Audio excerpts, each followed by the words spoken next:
बार फिर से अपना रुख बदला। हिमाचल के पहाड़ी इलाकों और जम्मू कश्मीर के कई जगहों पर बर्फबारी हुई है। बर्फबारी के बाद इलाके में ठंडक बढ़ गई है, तो वहीं सेब के बागानों के लिए ये बर्फबारी वरदान साबित हो रही है। हम आपको हिमाचल, मनाली और राजधानी शिमला की अलग अलग तस्वीरें दिखा रहे हैं। वहीं जम्मू कश्मीर के डोडा, अनंतनाग में भी बर्फबारी की तस्वीरें सामने आई है। इन 6 तस्वीरों में देखिए कि कैसे पहाड़ी राज्यों में बर्फबारी से मौसम गुलजार हुआ है। तो केदारनाथ धाम उत्तराखंड की पहली तस्वीर, उसके बाद औली की, जोशीमठ की और उत्तराखंड के उत्तरकाशी की तस्वीरें देखिए। बर्फबारी से मौसम खुशनुमा है, गुलजार है। मनाली की तस्वीर भी, जहां पर अब पर्यटकों की आवाजाही भी बढ़ रही है। तो जम्मू कश्मीर के डोडा की तस्वीरें आपकी टीवी स्क्रीन पर है, जहां बर्फबारी देखने को मिल रही है और इससे पर्यटकों में उत्साह है और पर्यटकों की संख्या भी अब लगातार इन पहाड़ी राज्यों में बढ़ती हुई दिखाई दे रही है। तो मौसम ने करवट ली है, पहाड़ों में एक बार फिर से बर्फबारी हुई है। ये अच्छे संकेत है सेब के बागानों के लिए माने जाते हैं। दरअसल सेब के बागानों के लिए और सेब के लिए काफ़ी ये अनुकूल मौसम होता है। इससे जहां उत्पादन बढ़ेगा, इस तरह की उम्मीद है। तो वहीं पर्यटकों की संख्या भी लगातार बढ़ती दिखाई दे रही है। तो उत्तराखंड में एक बार फिर से मौसम ने करवट ली और गढ़वाल के ऊंचाई वाले इलाकों में खूब बर्फबारी हुई है। केदारनाथ धाम में जमकर बर्फ गिरी है, तो वहीं केदार घाटी बर्फ की सफेद चादर से ढक गई है। पहाड़ों में अचानक से मौसम बदला, बर्फबारी हुई। केदारनाथ धाम अभी बंद है, लेकिन धाम में सुरक्षा कर्मियों की तैनाती है। वहीं इस समय धाम में पुनर्निर्माण के काम भी चल रहे हैं, जो इस बर्फबारी से प्रभावित हुए हैं। हिमाचल प्रदेश में मनाली, शिमला, डोडा, जम्मू कश्मीर की तस्वीर और जम्मू कश्मीर के ही अनंतनाग की तस्वीरों को देखिए। बर्फबारी से मौसम बेहद गुलजार नजर आ रहा है।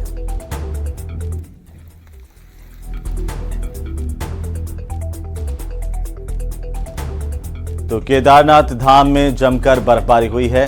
सफेद चादर से केदार घाटी इस वक्त पूरी ढकी हुई नजर आ रही है। हालांकि केदारनाथ धाम अभी बंद है और लेकिन सुरक्षा कर्मियों की तैनाती यहां पर होती है। तो ऐसे में सुरक्षा कर्मी भी यहां पर आप देख सकते हैं, चारों तरफ बर्फ ही बर्फ।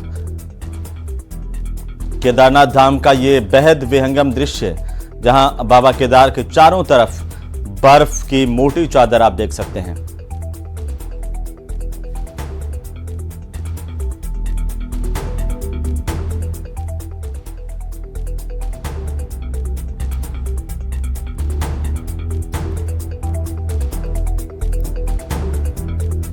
तो चलिए बात जम्मू कश्मीर की, जहां पर एक तरफ पर्यटक बर्फबारी का आनंद उठाते देखे जा सकते हैं, दूसरी तरफ बर्फबारी ने स्थानीय लोगों की समस्याओं को बढ़ा दिया है। बर्फबारी के बाद कई जगहों पर राष्ट्रीय राजमार्ग बंद हो गए हैं। जम्मू कश्मीर राष्ट्रीय राजमार्ग पर फिसलन बढ़ गई है और इसके बाद दोनों तरफ से ट्रैफिक बंद कर दिया गया है। प्रशासन की तरफ से लोगों को भारी बर्फबारी में बाहर नहीं निकलने की चेतावनी दी गई है, क्योंकि सबसे ज्यादा जो हादसे हैं पहाड़ी इलाकों में वो बर्फबारी के दौरान होते हैं, वाहनों से होने वाले हादसे। तो ऐसे में पुलिस प्रशासन से की तरफ से लोगों से ये अपील की गई है कि वे लापरवाही नहीं बरतें, एहतियात बरतें और भारी बर्फबारी वाले इलाकों में बाहर नहीं निकलें जब तक कि प्रशासन की ओर से अगली कोई जानकारी साझा नहीं की जाती है।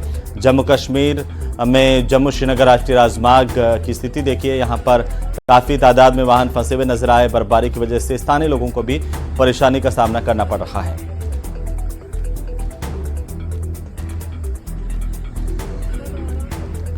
तो जम्मू श्रीनगर राष्ट्रीय राजमार्ग पर भी भारी बर्फबारी देखने को मिली है। वहीं कई इलाकों में भारी बर्फबारी की वजह से स्थानीय लोगों को परेशानी का सामना करना पड़ रहा है।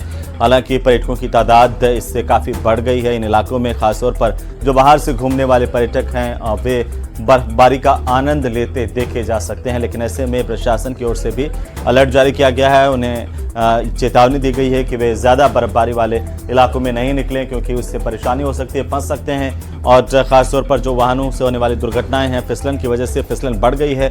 तो ऐसे में सभी पर्यटकों को आगाह किया गया है कि वे सावधानी बरतें और प्रशासन के जो सुझाव हैं उन पर अमल करें।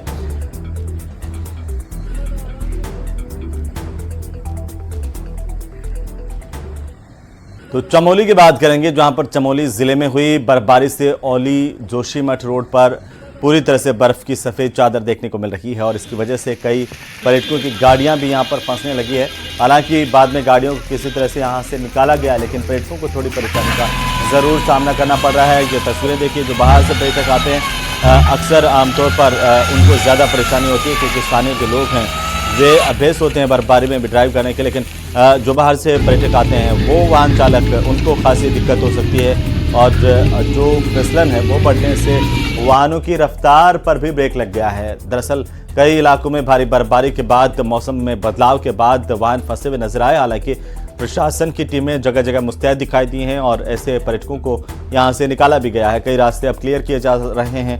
वहीं अगर ओली की बात करें तो ओली में भी कई जगह पर पर्यटक फंसे हुए देखे गए, लेकिन बाद में रास्ते क्लियर किए गए हैं क्योंकि अभी भी बर्फबारी का दौर चल रहा है। कई पर्यटकों की गाड़ियां यहां पर फिसलन से जूझती हुई नजर आई हैं, तो ऐसे में पर्यटक खासे परेशान दिखाई दिए हैं। ये तस्वीर देखिए कि किस तरह से वाहन चालक जो है वो यहाँ पर फिसलन बढ़ने से खासे परेशान है क्योंकि गाड़ी में ब्रेक नहीं लग पाते हैं और इसकी वजह से ही जो बर्फबारी के दौरान सबसे ज़्यादा हादसे होते हैं।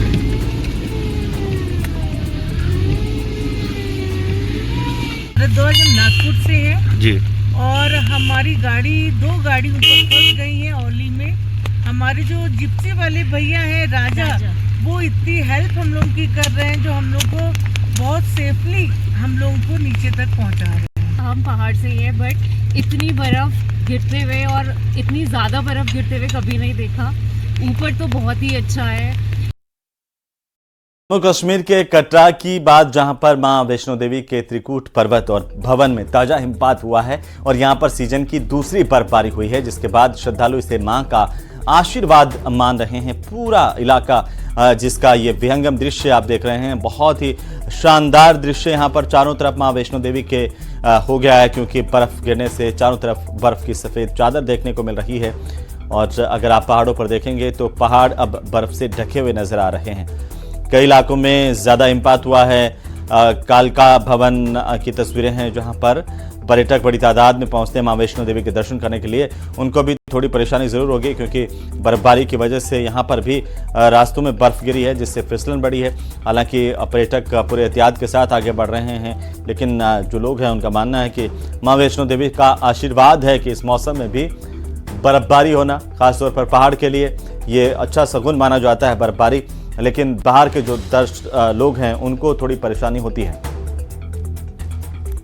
तो हिमाचल प्रदेश के पर्यटन नगरी मनाली और आसपास के इलाकों में मौसम ने एक बार फिर से करवट ली है। देर रात से बर्फबारी का दौर चल रहा है और इससे घाटी का तापमान गिर गया है। सैलानियों की संख्या हालांकि बढ़ी है, वहीं अटल टनल, सोलंग नाला और मनाली में बर्फबारी जारी है। मनाली में बर्फबारी की वजह से सैलानियों की मस्ती बढ़ गई है और ये जो तस्वीर मनाली की आप देख पा रहे हैं, यहाँ पर पुलिस की तरफ से जगह जगह नाके लगाए गए हैं। लोगों को, पर्यटकों को हिदायत दी जा रही है, उन्हें समझाया जा रहा है कि किस तरीके से वे अपने वाहन जो हैं वो ऐसे इलाकों में लेकर बिल्कुल नहीं जाएं जहाँ पर ज़्यादा बर्फबारी है और वह फंस सकते हैं। ऊपर के लिए भी अलर्ट जारी किया गया है, तो एहतियात बरतने की अपील की गई है। हालांकि प्रशासन चुस्त नज़र आ रहा है, पर्यटकों को भी हर जगह पर समझाया जा रहा है और एहतियात बरतने के निर्देश दिए गए हैं सभी को। मनाली में भी मौसम खुशनुमा हो गया है। बर्फबारी से पर्यटक उत्साहित नजर आ रहे हैं और इसी तरह से उत्तरकाशी से भी बर्फबारी की तस्वीरें सामने आई है। पूरा गंगोत्री धाम बर्फ से सफेद नजर आ रहा है और जहां तक आपकी नजर जाती है वहां तक आपको सिर्फ और सिर्फ बर्फ ही नजर आ रही है। इसे देखकर ऐसा लग रहा है मानो गंगोत्री धाम ने बर्फ की सफेद चादर ओढ़ ली हो।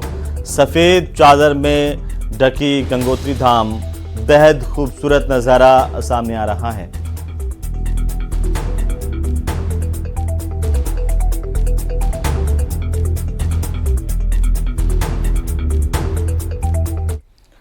तो वहीं पूर्व भारतीय क्रिकेट कप्तान सौरव गांगुली की कार हादसे का शिकार हुई है और पश्चिम बंगाल के दुर्गापुर एक्सप्रेस वे पर यह बड़ा हादसा हुआ। गनीमत रही कि इस हादसे में सौरव गांगुली बाल बाल बच गए हैं।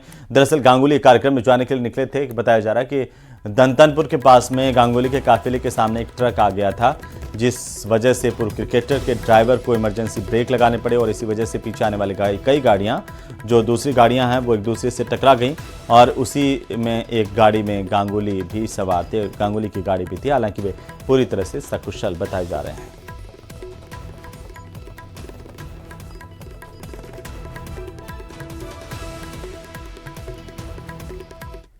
तो योगी सरकार ने कल प्रदेश के इतिहास का अब तक का सबसे बड़ा बजट पेश किया और बजट का आकार 8,08,736 करोड़ 6 लाख रुपए है, जो साल 2024-25 के बजट से 9.8% ज्यादा बढ़ा है। योगी सरकार का बजट पड़ोसी देश पाकिस्तान के बजट से भी ज्यादा है और यूपी का बजट पाकिस्तान के बजट से करीब 3 लाख करोड़ रुपए ज्यादा है। इतना ही नहीं, यूपी के बजट ने बांग्लादेश, नेपाल, भूटान समेत कई देशों को पीछे छोड़ दिया है। ये रिपोर्ट देखिए। 8,08,736 करोड़। योगी सरकार ने यूपी का बजट पेश किया। वित्त मंत्री सुरेश खन्ना ने वित्तीय वर्ष 2025-26 का सालाना बजट पेश किया, जो यूपी के इतिहास में अब तक का सबसे बड़ा बजट है। इस बजट का आकार 8,08,736 करोड़ 6 लाख रुपए है, जो वर्ष 24-25 के बजट से 9.8% अधिक है मूल बजट से। बजट का आकार 8.8 करोड़ से ज्यादा है। यूपी का ये बजट साल 2024-25 के बजट से 9.8% ज्यादा है। वित्तीय वर्ष 2024-25 में यूपी का बजट 7.36 लाख करोड़ रुपए का था। पाकिस्तान ने वित्तीय वर्ष 2024-25 के लिए अपना जो बजट पेश किया था, वो भारतीय रुपए में करीब 5.85 लाख करोड़ रुपए का था। इस हिसाब से यूपी का बजट पाकिस्तान के बजट से करीब 3 लाख करोड़ रुपए ज्यादा है। स्वागत करता हूं। आज का दिन अत्यंत महत्वपूर्ण दिन है। देश की आबादी के सबसे बड़े राज्य के द्वारा देश के किसी भी राज्य का सबसे बड़ा बजट 2025-26 का आज विधानसभा में प्रस्तुत किया गया है। उत्तर प्रदेश सरकार का इस बार का बजट न सिर्फ यूपी के इतिहास का सबसे बड़ा बजट है, बल्कि देश के तमाम राज्यों में ये बजट सबसे ज्यादा है। इसके अलावा तमाम पड़ोसी देशों के बजट से भी अकेले यूपी का बजट ही कहीं ज्यादा है। पाकिस्तान, नेपाल, बांग्लादेश और भूटान के वित्त बजट पर नजर डालें तो यूपी का बजट कहीं ज्यादा है। नेपाल और बांग्लादेश दोनों के पिछले साल के वित्त बजट को मिला भी लें तो भी यूपी का बजट ज्यादा है। यह भारत की सनातन संस्कृति को समर्पित सर्वे भवन्तु सुखिनः की अवधारणा पर गरीब, अन्नदाता किसान, युवा, महिला के उत्थान को समर्पित है, जिसमें प्रधानमंत्री मोदी जी का विजन, जिसमें वंचित को वरेता, यानी वंचित को वरेता उसका एक थीम है, उसका केंद्रीय भाव है, इसको समर्पित है। इस बजट का जो दायरा है, जो कि वित्त मंत्री जी ने अपने बजट भाषण में भी कहा कि 8,08,736 करोड़ रुपये से अधिक का यह बजट है।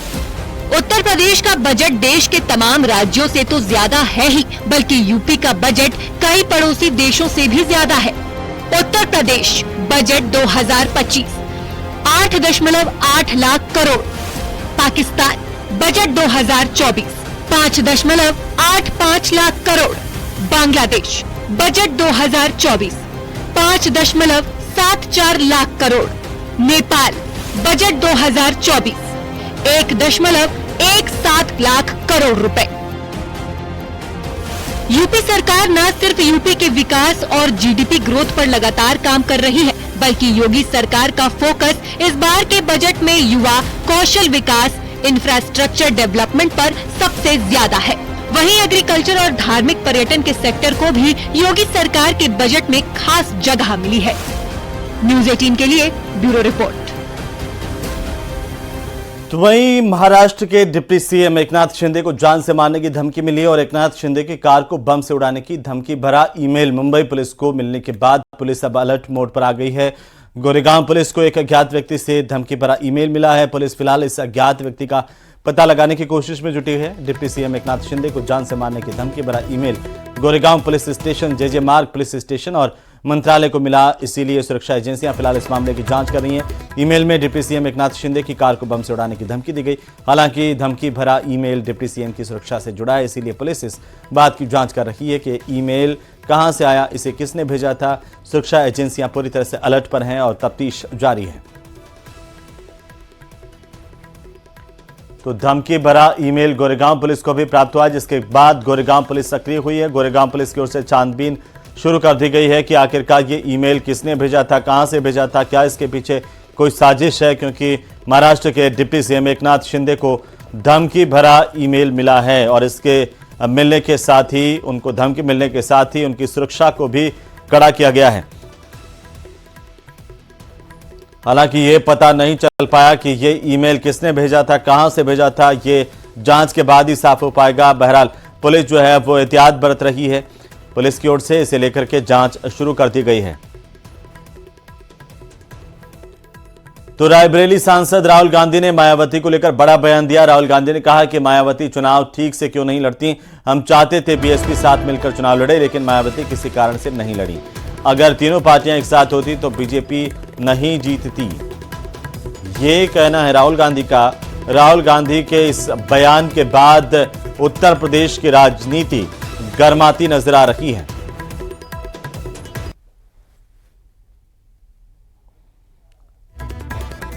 तो राहुल गांधी अपने सांसद बनने के बाद एक बार फिर से यहां पर पहुंचे थे रायबरेली में, और उन्होंने कुछ स्टूडेंट से संवाद के दौरान ये बातें कही हैं। एक सवाल है बहन जी, आजकल चुनाव ठीक से क्यों नहीं लड़ते? ये भी सच जी सर। अब हम चाहते थे कि बहन जी बीजेपी के विरोध में हमारे साथ लड़े, जी सर, ये बात सही है। मगर मायावती जी किसी न किसी कारण नहीं लड़े, तो ये भी मतलब हमें तो काफी दुख लगा, क्योंकि अगर तीनों पार्टियां एक साथ हो जाती तो बीजेपी कभी नहीं जीती। जी सर, सही है। उधर राहुल गांधी के इस बयान पर बीएसपी सुप्रीमो मायावती ने जवाब भी दिया। उन्होंने कहा कि जहां कांग्रेस सरकार है, हर उस जगह बीएसपी के लोगों के साथ जातिवादी रवैया अपनाया जा रहा है। जहां कांग्रेस कमजोर है वहां पर बीएसपी का साथ मांगा जा रहा है। ये कांग्रेस का दोहरा चरित्र है। हमने जब भी कांग्रेस के साथ चुनाव लड़ा, हमने तो वोट ट्रांसफर करा दिया, लेकिन वो लोग ट्रांसफर नहीं करा पाते। हमेशा बीएसपी को ही घाटा झेलना पड़ा।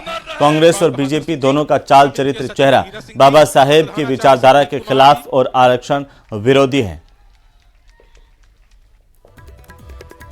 राहुल गांधी जी को तो सोने के दामों में एक बार फिर से एक साल में 40% की बढ़ोतरी हो रही है। जी हां, सही आपने सुना है, शेयर बाजार के मुकाबले सोने का रिटर्न 40.5% रहा। देश में 24 कैरेट गोल्ड की औसतन कीमत 1043 रुपए से बढ़कर 86,733 रुपए प्रति 10 ग्राम तक पहुंच गई है। ये रिपोर्ट देखिए।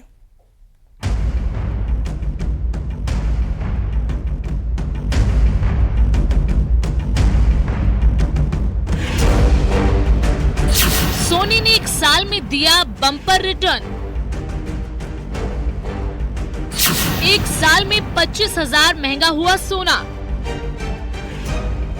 इक्विटी के मुकाबले लगभग 2 गुना रिटर्न। कहते हैं कि सोना कई बार लोगों को सोने नहीं देता, और ये लाइंस आजकल सही साबित हो रही है। ये बात हम इसलिए कह रहे हैं क्योंकि गोल्ड ने एक साल में इक्विटी के मुकाबले लगभग 2 गुना रिटर्न दिया है।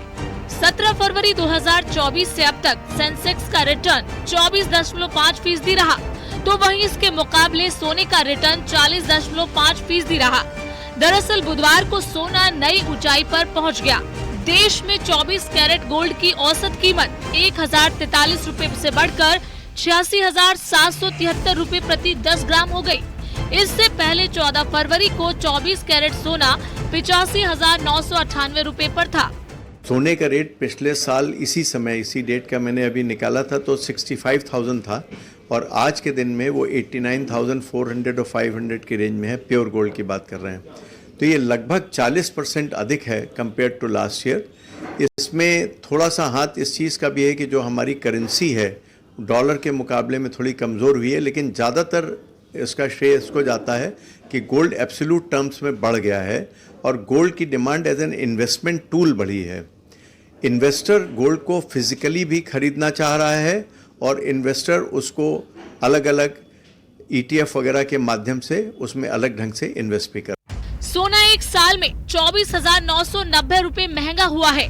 16 फरवरी 2024 को 24 कैरेट सोने की कीमत 61,743 रुपए और एक साल में 24 कैरेट सोना 24,990 रुपए और 22 कैरेट सोना 22,890 रुपए महंगा हो चुका है। 2025 में अब तक सिर्फ 36 कारोबारी दिन में सोना 14% महंगा हो चुका है। 24 कैरेट में 10,571 रुपए और 22 कैरेट में 9,683 रुपए की तेजी आई है। 31 दिसंबर 2024 को 24 कैरेट सोना 76,162 रुपए और 22 कैरेट सोना 69,764 रुपए प्रति ग्राम था। फरवरी में अब तक सोना 5.7% चढ़ा है। 24 कैरेट में 4,647 रुपए और 22 कैरेट में 4,256 रुपए की तेजी आ चुकी है। एक्सपर्ट की माने तो एक बड़ी रैली के बाद सोने में गिरावट आनी थी, वो आ चुकी है। अमेरिका के बाद यूके ने ब्याज दरों में कटौती और जियोपॉलिटिकल टेंशन बढ़ने से गोल्ड को सपोर्ट मिल रहा है। वहीं गोल्ड ETF में निवेश भी बढ़ रहा है, इसमें भी गोल्ड की डिमांड बढ़ रही है। ऐसे में इस साल सोना 90,000 रुपए प्रति 10 ग्राम तक पहुंच सकता है।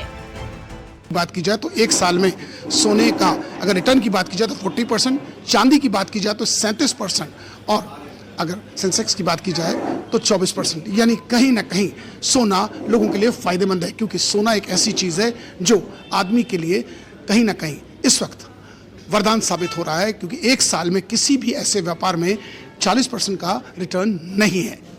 वहीं जो लोग सोने का कार्य कर रहे हैं उनका ये कहना है कि इस मार्केट के बढ़ जाने से उनके व्यापार पर भी फर्क पड़ा है। जर्नलिस्ट आशीष पांडे के साथ अमित गंजू, न्यूज़ 18 कानपुर। तो OTT प्लेटफॉर्म पर अश्लील कंटेंट को लेकर सरकार की सख्ती और सूचना और प्रसारण मंत्रालय की तरफ से एडवाइजरी जारी की गई है। यह बड़ी जानकारी आ रही है। नियमों का पालन करने के निर्देश दिए गए हैं। OTT पर कंटेंट को लेकर के उचित सतर्कता बरती जाए, किसी भी तरह का प्रतिबंधित कंटेंट का प्रसारण ना हो और जो जिम्मेदार लोग हैं वो इसे सुनिश्चित करें। ये गाइडलाइन जिसे लेकर के अब लगातार चर्चाएं हैं। सूचना प्रसारण मंत्रालय की ओर से ये एडवाइजरी जारी की गई है।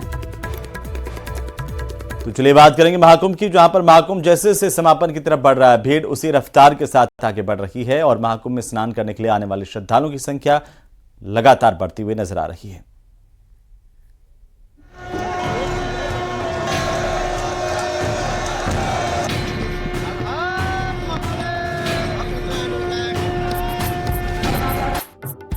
महाकुंभ के समापन में अब एक हफ्ते का समय भी नहीं बचा है। ऐसे में जो लोग अब तक महाकुंभ में स्नान करने नहीं जा सके हैं, उनका टारगेट इन्हीं चंद दिनों में त्रिवेणी में स्नान करना है। बड़ी संख्या में लोग स्नान के लिए पहुंच रहे हैं। इनमें सबसे ज्यादा संख्या उन लोगों की है जो इंतजार कर रहे थे कि अंतिम दौर में भीड़ कम होगी और इत्मीनान से दर्शन करेंगे। लेकिन महाकुंभ के प्रति लोगों की आस्था ने जब से महाकुंभ शुरू हुआ तब से अब तक किसी भी वक्त संगम की धरती को खाली नहीं होने दिया। अब तक 57 करोड़ से ज्यादा लोग स्नान कर चुके हैं। शुरुआती दिनों में जहां आंकड़ा प्रतिदिन 50 लाख के एवरेज से चल रहा था, वो अंतिम के दिनों में 1 करोड़ से ऊपर पहुंच गया है। ब्रह्म मुहूर्त में स्नान करने वालों की संख्या सबसे ज्यादा होती है, लेकिन दिन हो या रात किसी भी समय त्रिवेणी श्रद्धालुओं से खाली नहीं दिख रही है। देख सकते हैं सुबह से ही श्रद्धालुओं का तांता लगा हुआ है और इस वक्त हम मौजूद है उस सड़क पर जो संगम की ओर जाती है मीडिया सेंटर से। आप देख सकते हैं इसे काली सड़क कहते हैं और काली सड़क पर श्रद्धालुओं का रेला टूटने का नाम नहीं ले रहा है। पिछले 5 दिनों से लगातार हर दिन 1 करोड़ से ज्यादा श्रद्धालु संगम में आस्था की डुबकी लगा रहे हैं और यहाँ पर श्रद्धालुओं के डुबकी लगाने का एक नया रिकॉर्ड बना है। और चलिए इसी के साथ ही स्पेशल रिपोर्ट में अभी के लिए फिलहाल इतना ही। आप देखते रहिए न्यूज़ 18 राजस्थान। नमस्कार।